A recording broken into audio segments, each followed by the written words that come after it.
Queridos amigos, é um verdadeiro privilégio poder estar convosco agora. Obrigado por estar com o canal da Igreja Adventista de Setúbal. Obrigado porque neste momento você abriu o seu coração para receber da parte do Senhor uma mensagem de esperança. Durante esta manhã vamos falar um pouquinho a respeito desta coisa fantástica que é a esperança que Deus nos dá nas suas promessas, nas maravilhosas promessas que Ele faz na sua palavra. Mas, querido amigo, deixe-me dizer-lhe primeiro o seguinte: quando nós lemos a Bíblia, percebemos que o conceito de esperança não é apenas uma expectativa de que alguma coisa dê certo, que uma expectativa otimista de que algo corra bem. Não. Quando nós falamos de promessas de Deus, estamos a falar de coisas que são tão certas como o ar que respiramos ou como o fato de, neste exato instante, estarmos vivos e estarmos autoconscientes. E para demonstrar isto, eu gostaria que você pudesse acompanhar comigo, desde já, a leitura da Palavra de Deus no livro de Isaías, no capítulo 40, e nós vamos ler o verso 8. Isaías, capítulo 40, verso 8. Ali, o profeta Isaías, falando em nome de Deus, ele diz o seguinte: seca-se a erva e caem as flores, mas a palavra do nosso Deus subsiste eternamente. O que este texto, no fundo, está a dizer, nas palavras do profeta Isaías, é que, apesar da transitoriedade de tudo aquilo que existe neste mundo, como, por exemplo, as flores que nascem, mas que depois acabam por murchar ao final de alguns dias ou algumas semanas, a realidade é que a palavra de Deus permanece, e permanece para todo sempre. A palavra de Deus não é alguma coisa que mude, que possa ser alterada ou que possa simplesmente ser ajustada às circunstâncias. Na realidade, Deus é eterno e a sua palavra, ela também permanece eternamente. Isto quer dizer, querido amigo, o seguinte: que se Deus lhe promete a si ou a mim que Ele vai fazer determinada coisa na nossa vida, independentemente do tempo que demore para que tal coisa aconteça, ou independentemente das circunstâncias que existam na sua ou na minha vida, Deus irá cumprir. Porquê? Porque a palavra de Deus é eterna. E é por esta razão, querido amigo, que ao refletir sobre isto, senti da parte de Deus que nós podemos de alguma forma chamar as promessas celestiais como decretos divinos de esperança. É como uma lei que, a partir do momento que esta lei está escrita, está promulgada, ela deve ser cumprida, ela tem a obrigatoriedade efetivamente de se cumprir. A diferença é que nas leis humanas, por vezes, elas podem ser revogadas. No caso das leis divinas, elas permanecem eternamente, como Deus a quem adoramos. E é esta razão, querido amigo, pela qual, nesta série de meditações que nós vamos ter ao longo das próximas semanas, meditações que iniciamos hoje com o tema justamente da esperança, que eu gostaria de convidá-lo a que você olhasse de uma forma diferenciada, prezado irmão, querida amiga, olhasse de uma forma diferenciada para as promessas da palavra de Deus, porque elas legitimamente podem ser reclamadas por cada um de nós. Deus nos dá a legitimidade para que nós peçamos que na nossa vida as promessas que foram feitas há tantos séculos atrás, através do Senhor, através dos seus profetas e que estão registadas na Bíblia, possam ser reclamadas por nós hoje, cristãos do século XXI, que vivemos problemas e situações que têm que ver com a transitoriedade da nossa vida, mas na certeza de que a esperança que colocamos em Deus é algo que permanecerá para sempre, porque Deus é eterno. E como vimos aqui em Isaías, no capítulo 40, verso 8, a palavra de Deus não passa, a palavra de Deus não sofre alterações, porque ela é eterna, assim como aquele que as pronunciou. Desta forma, talvez você neste instante esteja a perguntar-se: mas então, se a palavra de Deus é eterna, então por que nós sofremos? Por que passamos por dificuldades? Bem, deixe-me dizer-lhe, prezado e querido amigo, que este não é um assunto fácil de ser analisado. Na verdade, a Bíblia, embora fale muito a respeito da maneira como Deus lida com o sofrimento humano, para todos os efeitos não encontramos na Bíblia uma resposta clara e inequívoca para o porquê do sofrimento. Podemos entender até a causa do sofrimento, que teve origem no conflito que, como conhecemos, iniciou-se no céu, conforme está mencionado em Apocalipse capítulo 12. Mas este conflito, ele coloca-nos, diríamos assim, algumas questões. Por exemplo, certamente você já deve ter perguntado se Deus é bom, como a Bíblia diz, se Deus é justo, como a Escritura também afirma, e Ele é poderoso, por que então Deus, este Deus bom, justo e poderoso, permite que a humanidade sofra? Ou pior ainda, por que este Deus bom, justo e poderoso permite que pessoas boas ou pessoas inocentes sofram consequências de sofrimento e de dor que não foi causada por elas? Bem, como vos dizia há instantes, a palavra de Deus, ela não tem uma resposta definitiva para esta questão, mas ela traz-nos algumas ideias que, com muita honestidade, como Deus sempre lida com o ser humano, que nos ajudam a entender que pode existir um propósito, por vezes, no sofrimento e na forma como nós, cristãos, filhos de Deus, passamos pelas dificuldades e vicissitudes da existência humana neste mundo. Para nós podermos analisar um pouquinho do que a Bíblia tem a dizer sobre isto, eu gostaria de convidá-lo a lermos um dos mais fabulosos textos sobre esperança que a Bíblia nos apresenta. Ele encontra-se no livro de Romanos, na epístola escrita pelo apóstolo São Paulo aos Romanos, no capítulo 5, e nós vamos ler os versos 3 a 5. Acompanhe comigo, por favor, querido amigo, este texto que vamos ler a seguir e veja que promessas preciosas aqui nos são apresentadas. Estamos a falar de Romanos, capítulo 5, e vamos ler os versos 3 a 5. A tradução que eu estou a usar, que tenho, portanto, aqui na Bíblia, que está diante de mim, tem termos ligeiramente diferentes daqueles que certamente vão ser apresentados em oráculo nesta transmissão. Contudo, você poderá perceber, querido irmão, que, embora as palavras possam ser ligeiramente diferentes, os termos têm precisamente o mesmo sentido.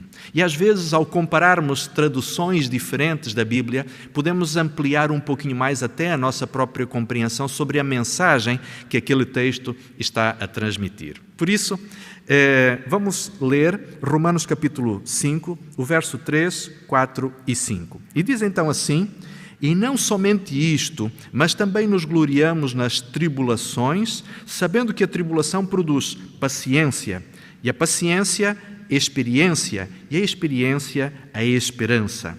E a esperança não traz confusão, porque o amor de Deus está derramado em nossos corações pelo Espírito Santo que nos foi dado. Repare aqui, queridos, que este texto, de alguma forma, ele nos apresenta aquilo que nós poderíamos chamar de uma escada da vida cristã. Paulo começa por dizer que nas tribulações, nas dificuldades da vida, nós podemos adquirir paciência. Depois, a paciência, de alguma forma, resulta em experiência, e a experiência fortalece a fé. E esta fé, ela efetivamente é uma fé tal na qual não existe confusão, não existe perplexidade, não existe espaço para a dúvida. Mas vamos analisar um pouquinho estes termos e perceber o que é que estas expressões, no contexto do Novo Testamento, que mensagens elas nos podem trazer. Vamos então analisar a questão da paciência. Vale a pena dizer também que no Novo Testamento, por vezes a palavra paciência e perseverança eram ideias que estavam associadas. Muitas vezes a palavra paciência poderia ser traduzida por perseverança também. Quer dizer que quando nós passamos por experiências difíceis na nossa vida e mantemos uma atitude de determinação, podemos ter esta autodeterminação de uma forma passiva, de aceitarmos pacientemente as circunstâncias, na expectativa de que vamos passar e que vamos ser vitoriosos, ou então podemos ter uma atitude também de autodeterminação, no sentido de sermos perseverantes, ou seja, de termos uma determinação ativa, no sentido de continuarmos, de persistirmos, de insistirmos e de continuarmos caminhando apesar das dificuldades. É por esta razão que, por vezes, a comparação de traduções diferentes pode nos nos ajudar a ter uma noção um pouco mais alargada daquilo que os textos podem efetivamente estar a transmitir. Mas, para já, gostaria de convidá-lo a vermos 2 textos que nos falam um pouquinho a respeito de paciência ou de perseverança. Ambos estão no livro de Apocalipse. O primeiro deles está no capítulo 13. Apocalipse capítulo 13, e nós vamos ler o verso 10. Ali, então, a certa altura, o autor do livro de Salmos, que é o evangelista João, o discípulo de Jesus chamado João, no finalzinho do verso 10 ele diz: aqui está a paciência dos santos. E se você for comigo logo adiante ao capítulo 14, ao verso 12, vai encontrar novamente esta ideia a ser apresentada. No capítulo 14, no verso 12, é dito assim: aqui está a paciência dos santos, os que guardam os mandamentos de Deus e a fé de Jesus. Você e eu podemos perceber, sem entrar em grandes aspectos de debate apocalíptico, que o povo de Deus, nos últimos tempos, deverá ter uma característica muito distintiva, que é, efetivamente, a da paciência e da perseverança. Quando a Bíblia nos diz que, de alguma forma, nós precisamos ter, através do sofrimento, uma atitude de paciência ou de perseverança, entendemos aqui uma coisa. E aqui, repare, de alguma forma Deus já começa-nos a explicar que, embora nós não possamos entender as razões pelas quais os cristãos sofrem, mas podemos perceber que pode existir um propósito no sofrimento para você e para mim. Repare que você e eu podemos encontrar livros ou assistir workshops ou até participar de cursos onde se fala a respeito de paciência e de perseverança, mas nós nunca vamos ser capazes de desenvolver a paciência e a perseverança através da leitura de um livro ou da participação num seminário. A verdadeira experiência da paciência é desenvolvida através justamente das experiências que vivenciamos. E para podermos ter estas tais virtudes espirituais, como Jesus nos apresenta aqui, a paciência e a perseverança são características fundamentais para o povo do fim, para aqueles que deverão estar preparados para ver Jesus regressar no final da história deste mundo. Então, querido amigo, eu digo-lhe do fundo do meu coração, se o sofrimento, se as dificuldades que Deus permite que cheguem à minha vida são uma forma de desenvolver a paciência, por mais doloroso que isto seja, glória ao nome de Deus, que possa ser feita na vida deste humilde servo a vontade do Senhor, para que o seu nome efetivamente seja exaltado e para que o meu caráter possa reproduzir as virtudes que Deus deseja que se manifestem em mim. Por isso, querido amigo, deixe-me dizer-lhe, isto pode parecer insensível, pode parecer aparentemente teórico demais, mas a realidade é esta, é que para que a paciência seja desenvolvida, há a necessidade de exercitá-la. E talvez Deus esteja a permitir que, no meio das lutas e das dificuldades que você neste momento está a viver, no meio das dificuldades que eu estou a viver, o Senhor pode estar a trabalhar em nós a paciência e a perseverança. Por isso, não desanime, por isso não tenha uma atitude de desespero e de rancor contra Deus.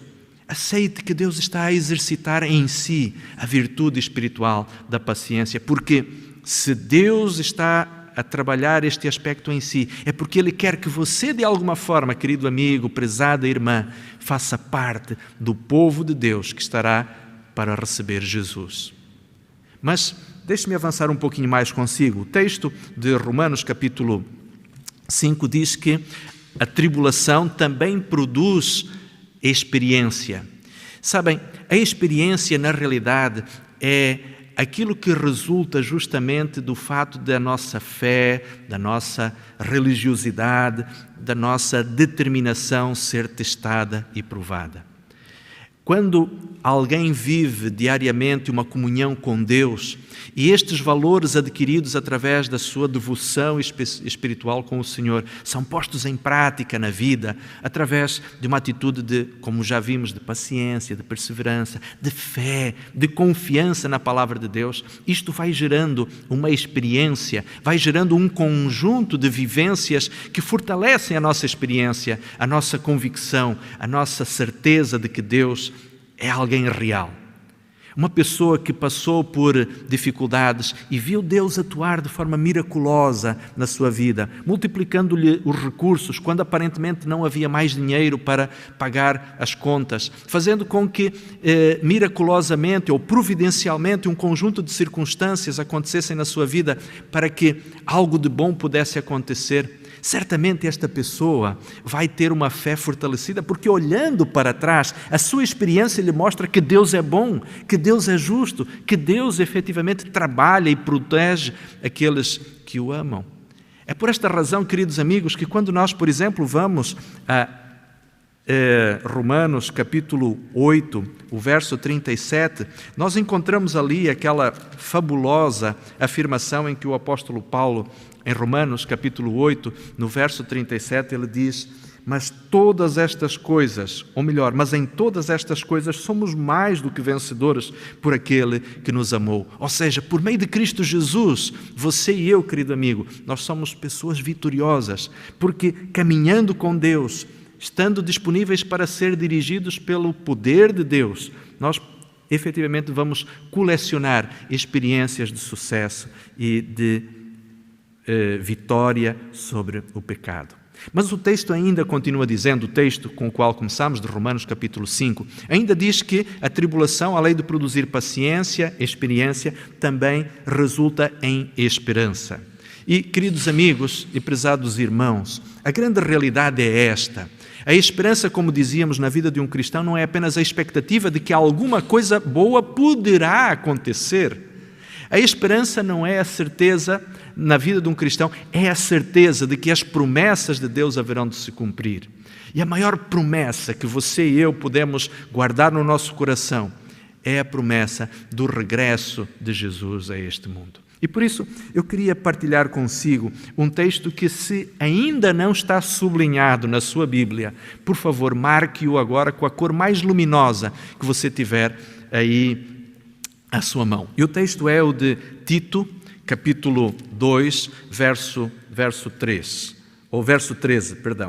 Esta epístola, que foi escrita pelo apóstolo Paulo ao pastor Tito, a certa altura diz o seguinte, Tito, capítulo 2, verso 13, diz assim: e aguardando a bem-aventurada esperança, o aparecimento da glória do grande Deus, o nosso Senhor Jesus Cristo. Na realidade, prezados amigos, notem uma coisa aqui importantíssima. Para Paulo, para Tito e para toda uma geração de cristãos que viveram há cerca de 2000 anos atrás, a vinda de Jesus Cristo, o regresso de Jesus, era uma esperança que lhes fazia ferver o estômago de entusiasmo, os fazia vibrar e esquecer, em certo sentido, a dor e a tristeza das dificuldades vividas neste mundo. Quando Jesus prometeu em João capítulo 14, dos versos 1 ao verso 3, que ele haveria de regressar a este mundo e que as dificuldades do mundo não fossem um motivo de tristeza e de dificuldade ou de preocupação para o coração dos seus discípulos, quando ele disse: não se turbe o vosso coração, não é? Credes em Deus, crede também em mim. Na casa do meu Pai existem muitas moradas e eu vou preparar-vos lugar. Esta era a bem-aventurada esperança da qual Paulo falava, da qual os cristãos ecoavam com entusiasmo e com alegria. Eu posso imaginar muitos daqueles queridos irmãos da primeira geração de cristãos que viveram logo depois da partida de Jesus Cristo, muitos destes que, por vezes, ao chegarem ao final da sua vida, vidas difíceis, mas que, com um olhar, por vezes, iluminado pela esperança de ver Jesus voltar, estavam disponíveis a adormecer no sono da morte, na expectativa de que o próximo momento de consciência que eles tivessem haveria de ser o de ver o seu Mestre vindo nas nuvens dos céus. Eu fico a imaginar aqueles milhares, provavelmente, de cristãos que tiveram que entregar a sua vida nos vários momentos de perseguição que existiu no início da igreja cristã. Muitas destas pessoas, ao enfrentarem o martírio, faziam-no com coragem, com tranquilidade e com paz no coração. Porquê?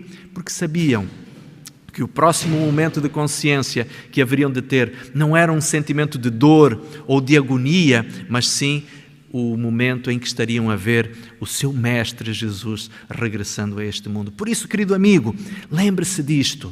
No meio das dificuldades e das lutas, nós temos que ter diante de nós a ideia de que não são os problemas que estamos a viver agora que são o ponto no qual devemos centrar a nossa atenção na nossa vida, mas nós devemos olhar para além do sofrimento, sermos capazes de olhar além. O nosso horizonte tem que estar estendido muito mais além dos problemas e das dificuldades que estamos a viver. E você deve dizer, mas ok, pastor, tudo isso é muito bonito, mas neste momento quem não tem dinheiro para pagar as contas e para sustentar a família sou eu. Neste momento quem está a passar por um problema de doença sou eu. Neste momento quem recebeu o diagnóstico de uma doença incurável foi alguém da minha família ou somos nós como família que estamos a viver esta dificuldade. Quem está neste momento a passar por uma situação de luto sou eu. Ok, querido. Eu não quero com isto minorar o seu sofrimento, mas quero lhe mostrar, prezado e querido amigo, prezada e querida amiga, que existe esperança que deve, diríamos assim, de alguma forma, conduzir o nosso olhar e a nossa atenção para um horizonte que esteja mais além do que o limite do nosso sofrimento neste momento. Existe um Deus que esteve disposto a dar o seu Filho para que você e eu pudéssemos efetivamente sonhar com uma vida onde estes sofrimentos nunca mais existirão. E acredite, de alguma forma, e perdoe-me usar esta expressão aqui, de alguma forma nós estamos predestinados, nós estamos, poderia até dizer, condenados à experiência de havermos de viver para todo sempre uma vida que vai ser de eterna felicidade e de permanente juventude. Amém por isso? Fantástica esta esperança que Deus nos dá. Mas agora, enquanto estivermos aqui neste mundo, a esperança nas promessas de Deus tem que realmente fortalecer a nossa fé e, sobretudo, fortalecer os nossos passos na caminhada que damos. Um outro texto poderoso que queria partilhar consigo, prezado amigo, encontra-se na segunda epístola aos Coríntios, no capítulo 1.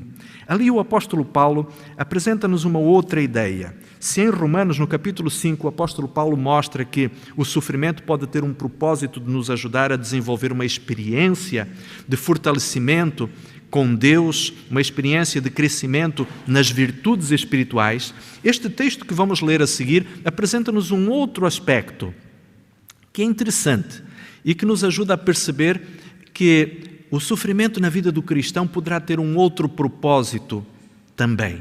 Veja aquilo que encontramos em 2 Coríntios, capítulo 1, do verso 3 ao verso 5. Vamos ler então. Diz: Bendito seja o Deus e Pai de nosso Senhor Jesus Cristo, o Pai das misericórdias e de toda a consolação, que nos consola em toda a nossa tribulação, para que também possamos consolar os que estiverem em alguma tribulação, com a consolação com que nós somos consolados de Deus.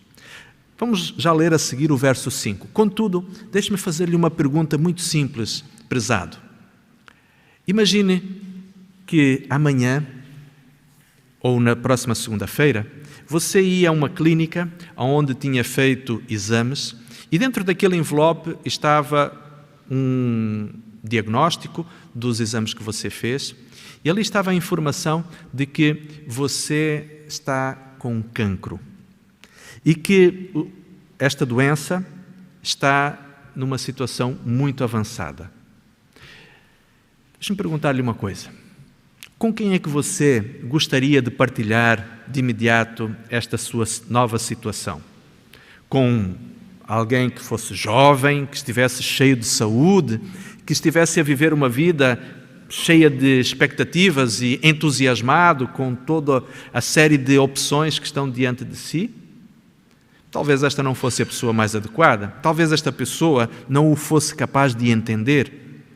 Eu, se estivesse numa circunstância assim, provavelmente iria procurar uma pessoa que ou estivesse com cancro, ou tivesse passado por uma experiência recente de cancro e que eventualmente tivesse também sido vitoriosa sobre a doença.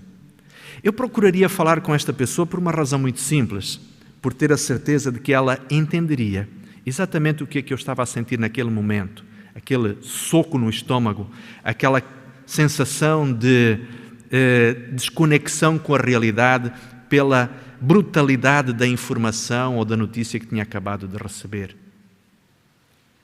Sabem, aquilo que este texto nos está, no fundo, a dizer é isto. Deus nos consola porque Ele é o Pai de toda a consolação.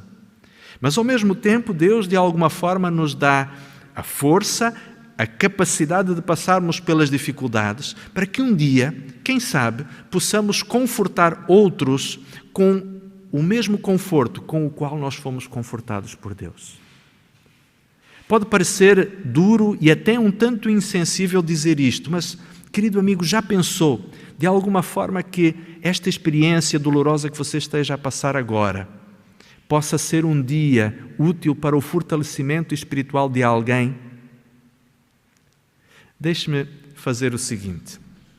Deixe-me contar-lhe uma experiência que foi vivida por mim e pela minha família há alguns anos atrás. Nós, minha esposa e eu, tínhamos casado há algum tempo, já tínhamos o nosso filhinho, o nosso filho mais velho, a quem tínhamos dado um nome muito significativo, Rafael, que quer dizer curado de Deus ou a cura de Deus. E nós realmente sentíamos que, de fato, o nosso filho era uma materialização do significado deste nome na nossa vida. Mas estávamos a viver um período muito interessante, talvez até verdadeiramente intenso na nossa vida. Eu estava, neste momento, a terminar o curso de teologia, era o meu último ano no seminário, e o dinheiro que nós tínhamos guardado durante algum tempo já tinha sido usado para pagar as mensalidades, tínhamos pagado o aluguer da casa em que morávamos, mas agora começava-nos a faltar dinheiro para o cotidiano, para as atividades, para as despesas do dia a dia.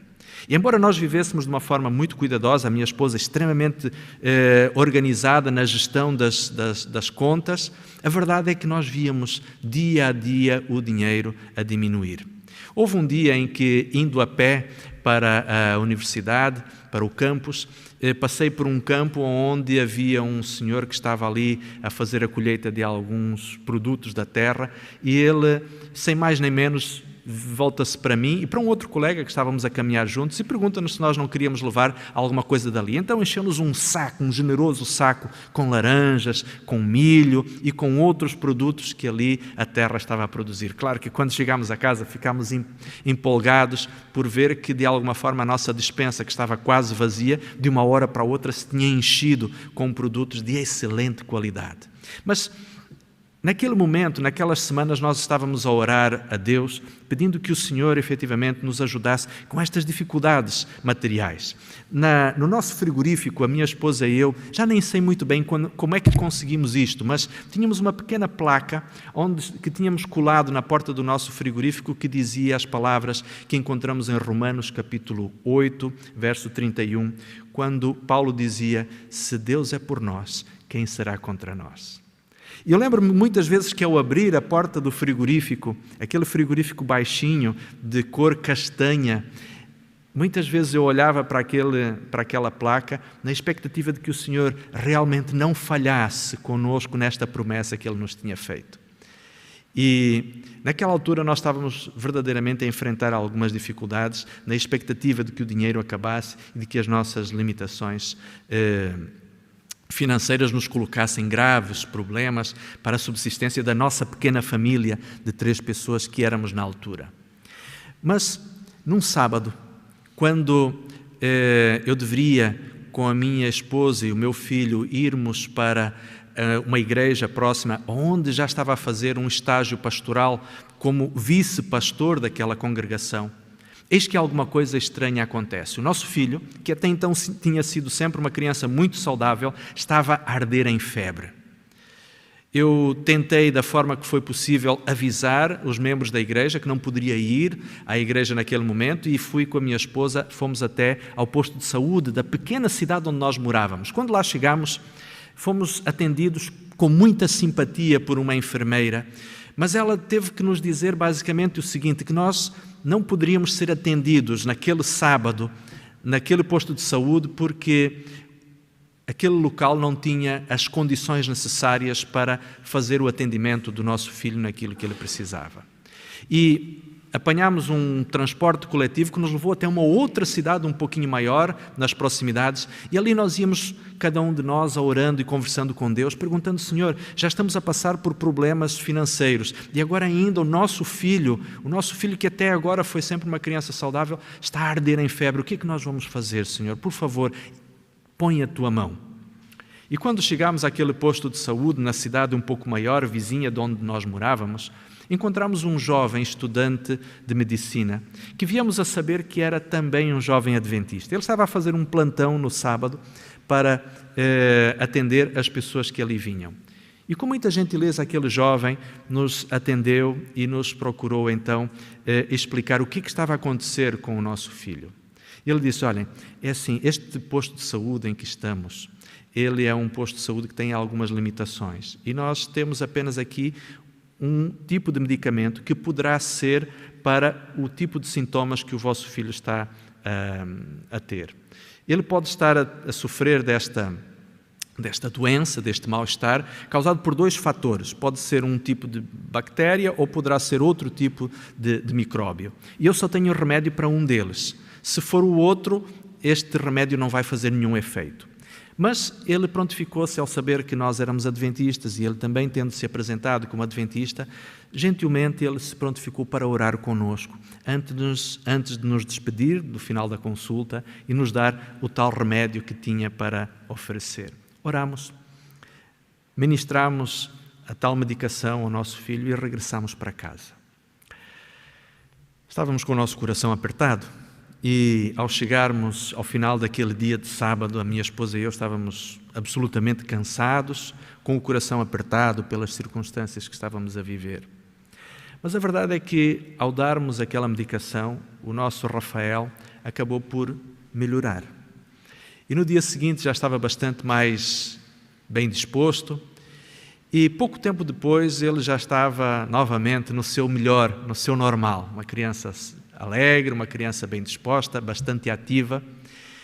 E a minha esposa, na segunda-feira, teve uma ideia. A enfermeira que nos tinha atendido no posto de saúde da cidade onde nós morávamos tinha sido tão simpática que a Délia resolveu fazer um pão para oferecer a esta senhora. Como habitualmente nós fazíamos pão para nós, para a nossa família, então ela separou um dos pães que tínhamos feito para lhe levar. Na segunda-feira estava a enfermeira, juntamente com outros profissionais de saúde, e assim que ela entregou o pão, eles rapidamente foram buscar um pouco de margarina e começaram a partir as fatias do pão ainda quentinho e a passar, e deliciaram-se, fizeram ali um lanche saboroso com aquele pão quentinho que a minha esposa lhes tinha levado. Ao final da manhã, início da tarde, eu já estava em casa, regressado das aulas, e ouvi alguém bater à porta. Era uma senhora que eu reconheci imediatamente, que tinha visto no sábado, e ela dizia-me: olha, é aqui que mora a dona Délia? Eu disse: sim, é aqui, ela é minha esposa.